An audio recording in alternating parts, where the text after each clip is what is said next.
Hi, my name is Amanda Wolf. I am the Chief Marketing Officer of a company called OneSpace. We're a digital shelf optimization company that helps brands optimize their product content on e-commerce retailers for search, conversion, and for speed.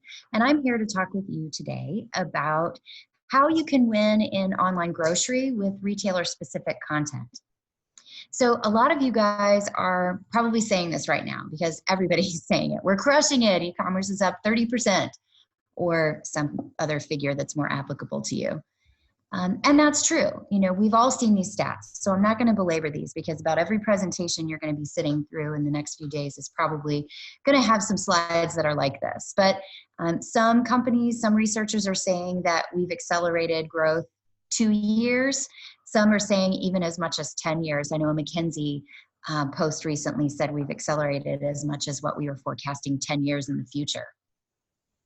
This is the most recent Brick Meets Click scorecard. It was from June. And what I wanted to call out with this one in particular is that, you know, we were in online grocery in particular in August, we were at about 16.1 million customers.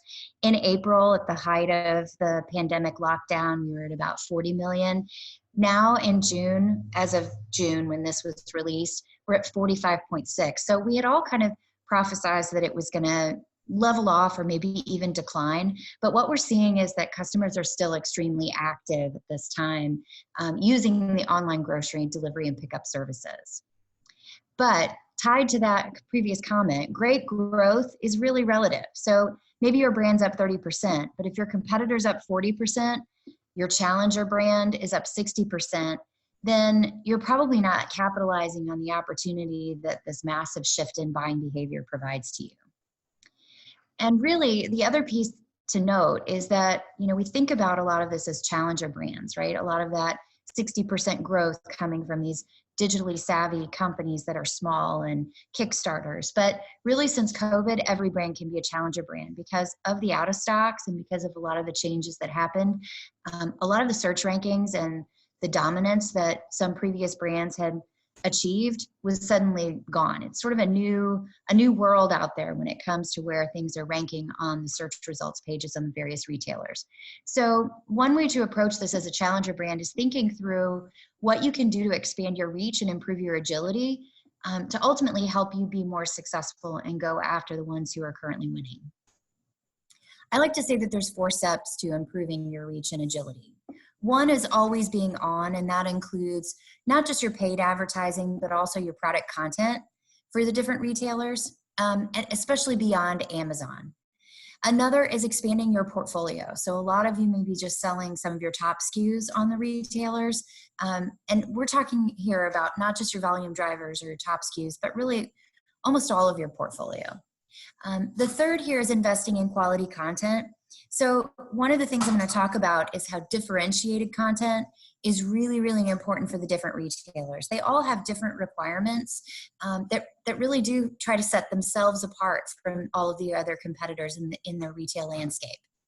And then the last is being first to market, or at least being faster. So this is the agility piece of the equation. And it's that the small guys have it in their wheelhouse to be able to be really quick and nimble, but that doesn't mean that the bigger guys can't do it too.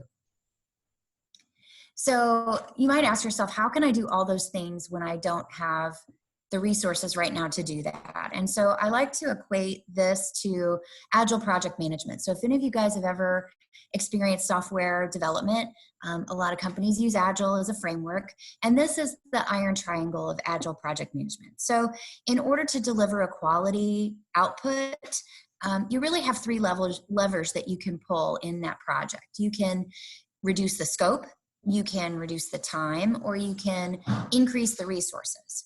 So, or I should say increase the time or increase your resources.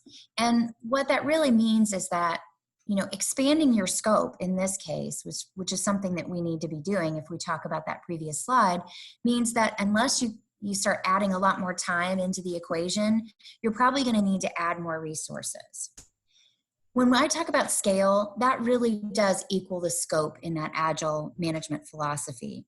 And now is the time more than ever for you to think about lobbying internally to get additional resources so that you can drive scale without adding a lot of time to your e-commerce projects. And scale is really what's going to drive your growth and your share. But why is it so hard for CPGs to scale? Let's think about this for a second. A lot of larger companies in particular, maybe they've got several thousand SKUs. Within that, they may have 300 annual new items, 1,500 updates, and that equates to about 1,800 updates that are coming from the brand each year. And then that's going to go to the various retailers or intermediaries that you guys might be using. And a lot of people think of that as a syndication process. In fact, that's a phrase that's commonly used in the industry, right? It's syndicating your content to the retailers. But we like to say that that's really a misnomer, because in actuality, every retailer is different. And syndication means that you're sending it at one time the same way to everyone. And we really can't do that because every single retailer has different templates and different requirements. Multiply that by the number of customers, and now you've got 18,000 pieces of content to be deployed. And that doesn't even account for the different changes that are coming from the retailers themselves. So those are just your internal changes, but the retailers themselves are making changes. They're adding images to their carousels, or they're changing the way that they approach mobile hero images. They're adding content for the first time and allowing you to create bullets yourself.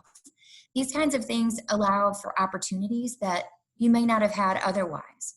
But if you're not factoring that in to your processes for how to publish or syndicate the content, then you're probably going to be missing out. But there are some factors, and I don't want to gloss over these, that complicate that scaling process.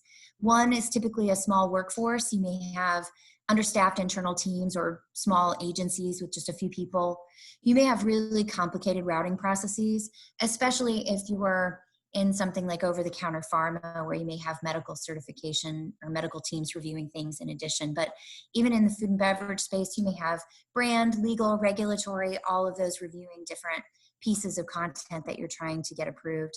And then you may also have deployment hurdles, because as much as we like to think that PIMs and DAMs are just push a button and it gets out there, they're actually much more complicated than that. And the headcount in terms of managing those can often be challenging and limited. So I'm not trying to gloss over that process, but if you think about it realistically, and if content wasn't being constrained by your limited resources, you can put things together in an ROI calculator similar to this. And this is one that we have internally. I have it available. If any of you guys would like that afterward, just reach out to me. I'm happy to send you the link to where we house that. But it's pretty clear and shows you very quickly, based on your own metrics and your own KPIs, what kind of return on investment you would get from investing in content for multiple retailers, not just one retailer like Amazon, and pushing that content everywhere. So in terms of creating a retailer strategy, how do you start prioritizing your retailers for your e-commerce programs? Like I mentioned before, a lot of brands are focusing on their top 100 SKUs, and it's just on Amazon. They're saying 80% of their sales come from there anyway, so we're going to focus there. Now, you may flip that in food and beverage and say, I'm only focused on Walmart. And that makes a lot of sense, because Walmart's a key player in this space. But if you are only focused on one retailer, then you're probably, again, missing out on a lot of revenue that you could be making incrementally, especially at this time of tremendous growth. There are several different types of retailers or marketplaces. I'm going to be digging into these in a lot more detail in a few minutes, especially highlighting a few of them like Amazon, Walmart, and Instacart. But you're more than welcome to contact us if you ever have any questions about additional retailers that I don't cover today. So in order to expand in a more omni-channel fashion beyond just one or two retailers, it's important to start with this kind of overarching strategic vision process, if you will. I would start by identifying all of your retail partners for e-commerce, and this is going to include collaborating internally with the teams to help you determine the strategy. So that may involve meeting with sales, it may involve meeting with brand, and now is the time that a lot of those teams are looking to you for leadership. So I'd encourage you to be that leader, be that voice, to help these other folks in the organization understand e-commerce and how that plays a part in their particular retailers that they may have the most knowledge about. Another is determining your product portfolio strategy, because not every product in your portfolio really deserves the same level of investment, but we do argue that it deserves some. And right now, many brands are not giving them any investment if they're in the lower end of maybe their tail SKUs. The third is creating the differentiated content. So I mentioned this earlier, but the retailers are trying to differentiate their platforms from their competitors. And they do that by creating some really unique user experiences that you can leverage as you're creating your content if you do it in a strategic and effective way. The fourth is to build deployment and an analytic plan, because again, syndication is a misnomer. So you really need to be thinking about all the different retailer specifications for each one's deployment. Some may be through spreadsheets, some may be through API, and a lot of that's going to be dependent on the particular PIM that you're using as well. We recommend starting with a retailer capability grid. This is just a snapshot view of one that we develop internally at OneSpace, and it's actually much more intricate than this. And I should put an asterisk by this because this literally changes almost every day. But this is, as of creating this deck, this was the most current. And you can see that there are just a lot of different things here. So if you're creating your content, let's say just for Target, you may only create 8 images, and Target actually doesn't allow any text on the images. But that's going to actually leave some fruit hanging lowly, because in Walmart, they're allowing up to 8, we've seen as many as 18 on the platform in some cases for some products. And they do allow really robust enhanced images in the carousel that allow you to merchandise with copy on the images. So if you're creating for just one retailer, think about how all of the other retailers fit into the landscape of what you're doing in terms of your creative development. So let me dig into some tips that are specific to each of the retailers. Let's start with Instacart.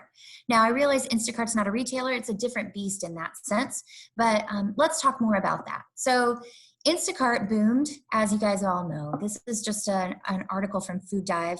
It might have been Grocery Dive, but it was around April. I think it was published in June, but it was based on April statistics that showed that Instacart was leading the online grocery market with 57%. So, you know, a lot of brands have never prioritized Instacart before and are starting to do so, and it makes a lot of sense. Here's just another stat from this, and it's showing the sales.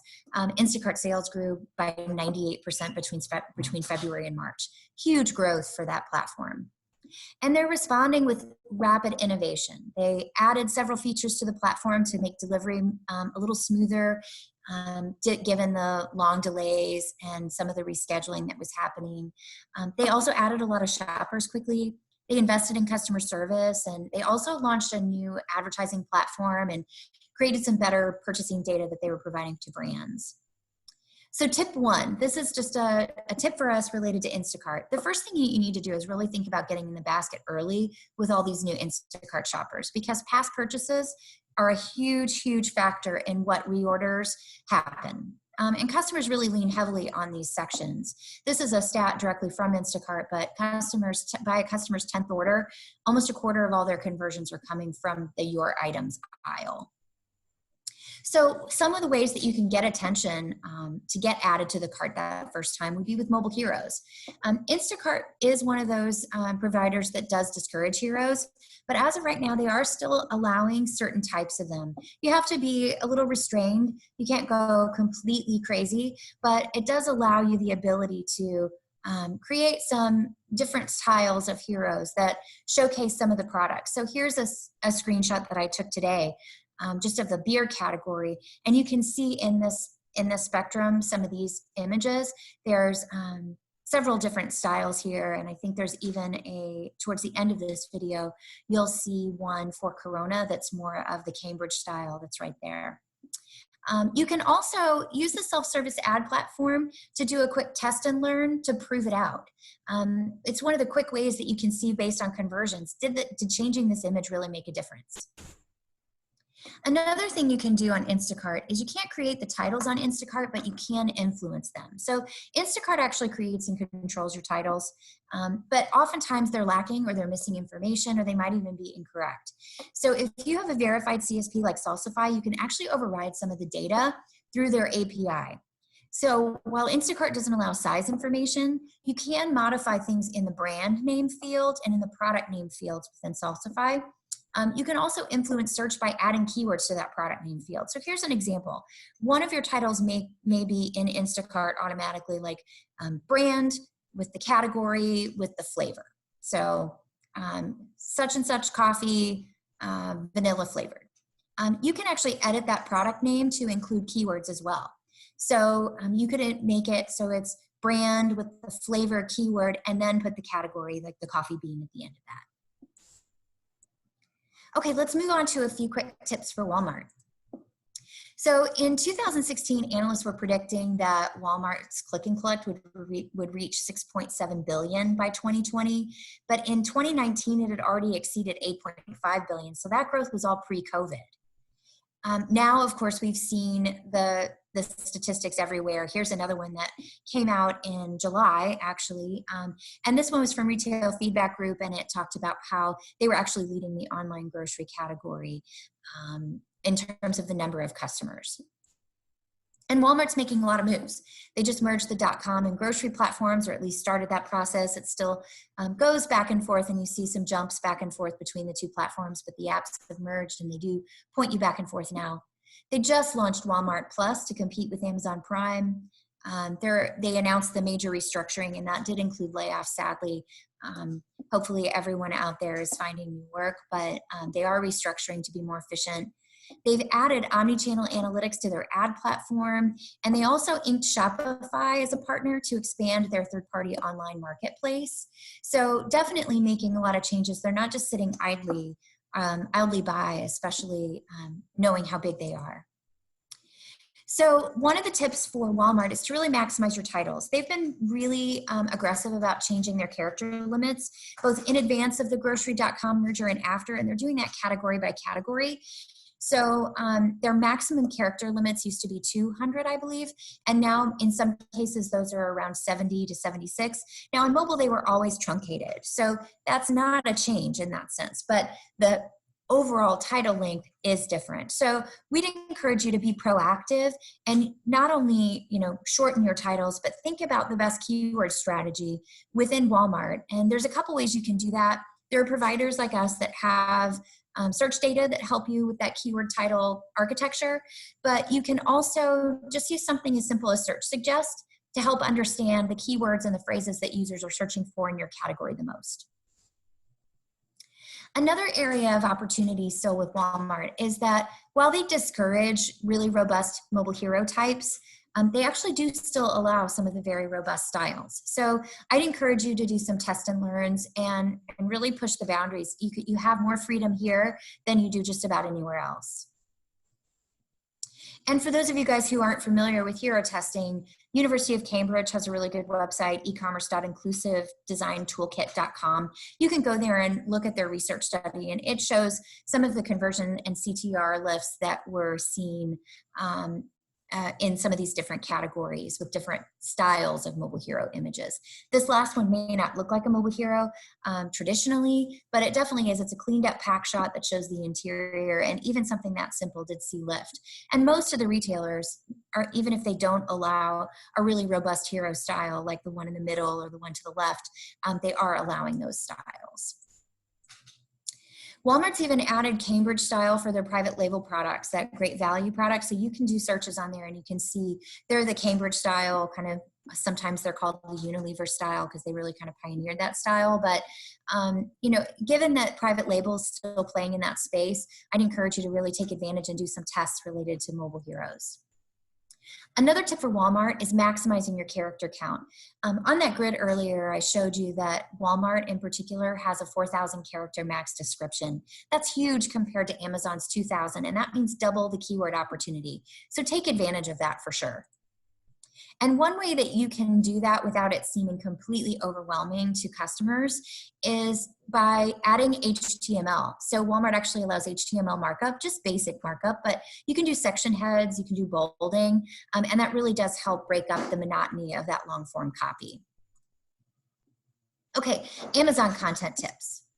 So descriptions and bullets have been demoted on Amazon for quite some time, especially on mobile, but that's continuing to happen now even on desktop.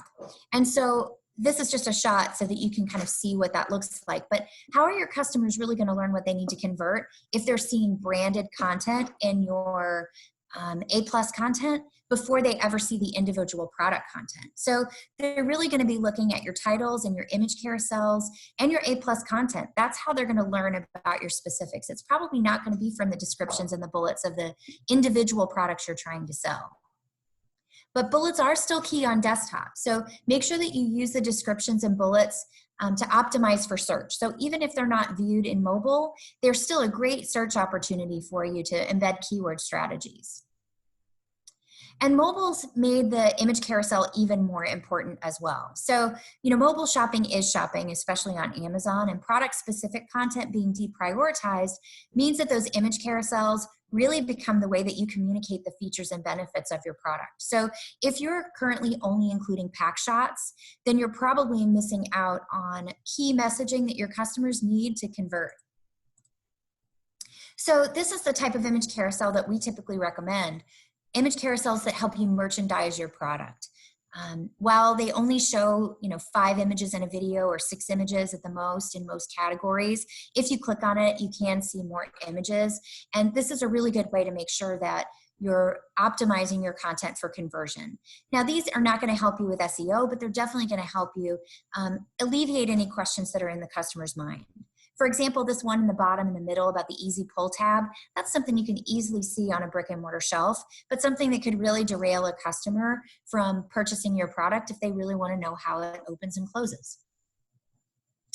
Another tip for Amazon, A+ content, what not to do. I alluded this earlier, but a lot of you guys are doing A+ content that's all branded content. And I understand why. This is challenging to develop at scale, but if you don't have anything product specific here, then your customers, again, not going to be seeing anything related to the product that they want to know about to purchase. It's not about branding on this page, it's about merchandising. So here's a good example from Lysol about product specific content that's used in A+. So this particular wipe was the exact product that it was on. And you can see the product benefits there, go into details. One way that they were able to expedite this is you can actually use your image carousel here. It's a really good hack to allow you to use product-specific content in one of your modules. And then again, using helpful content in a grid also gives you really good tips that you can use to help compare your various products and alleviate any confusion with your customers. So a quick point about Shipped. Shipped in particular is a little trickier to navigate because just like Instacart, it's not a retailer. But when retailers like Meijer and H-E-B don't have content uploaded directly to their sites, they have been known to get their content directly from Shipped. So if you deploy to Shipped, your content's actually really likely to show up on those other retailers if they're being included in Shipped's platform. So it could be a way for you to expedite the process of getting content live to those other retailers, all while kind of killing 2 birds with 1 stone at the Shipped site. Okay, Target. So Target has a video requirement as part of their scorecard. They actually don't allow text on images either. So one way that you can hack that is by using your enhanced image carousel from sites like Walmart that have, say, up to 18 images. You can actually turn that into a video for you to use on Target or any of the other retailers. Here's an example that we put together. This is a really basic one. This is literally just the image carousel. Okay, or you can take it one step further and you can turn your carousel into enhanced video style. Now this involves using an animator or someone on your team or a creative team that can help you with this. We also do these at OneSpace, but they just add a little bit more dynamics, but they're still based on the raw files that were used for your images in your carousel. Okay, last one is Kroger. So Kroger, in terms of its search algorithm, is on the least sophisticated end of the spectrum, where Amazon's more sophisticated, moving more and more like toward Google's algorithm every day. Walmart sits pretty squarely right in the middle of that. Here's an example. On Kroger, if you did a search for giant-sized cereal, you get results. But if you search value-sized cereal, you also get results. And yet family-sized cereal also gets results. So based on the search data, family size is your best title to use. Those exact keywords are ultimately going to help you be more precise and help you deliver better SEO rankings on Kroger almost immediately. So to summarize, to win in search, you need to be found and you need to be on top. To drive conversion, you've got to have great content. And to do both, you need to be fast. OneSpace, we can help you with all three of those things. And if you ever want to learn more, you can visit us on our website at onespace.com, hit me up on LinkedIn, or here's my email address. And again, if you want to see that ROI calculator and you need that link, feel free to shoot me a message and I'm happy to send that to you. Thanks so much, guys. Have a great day.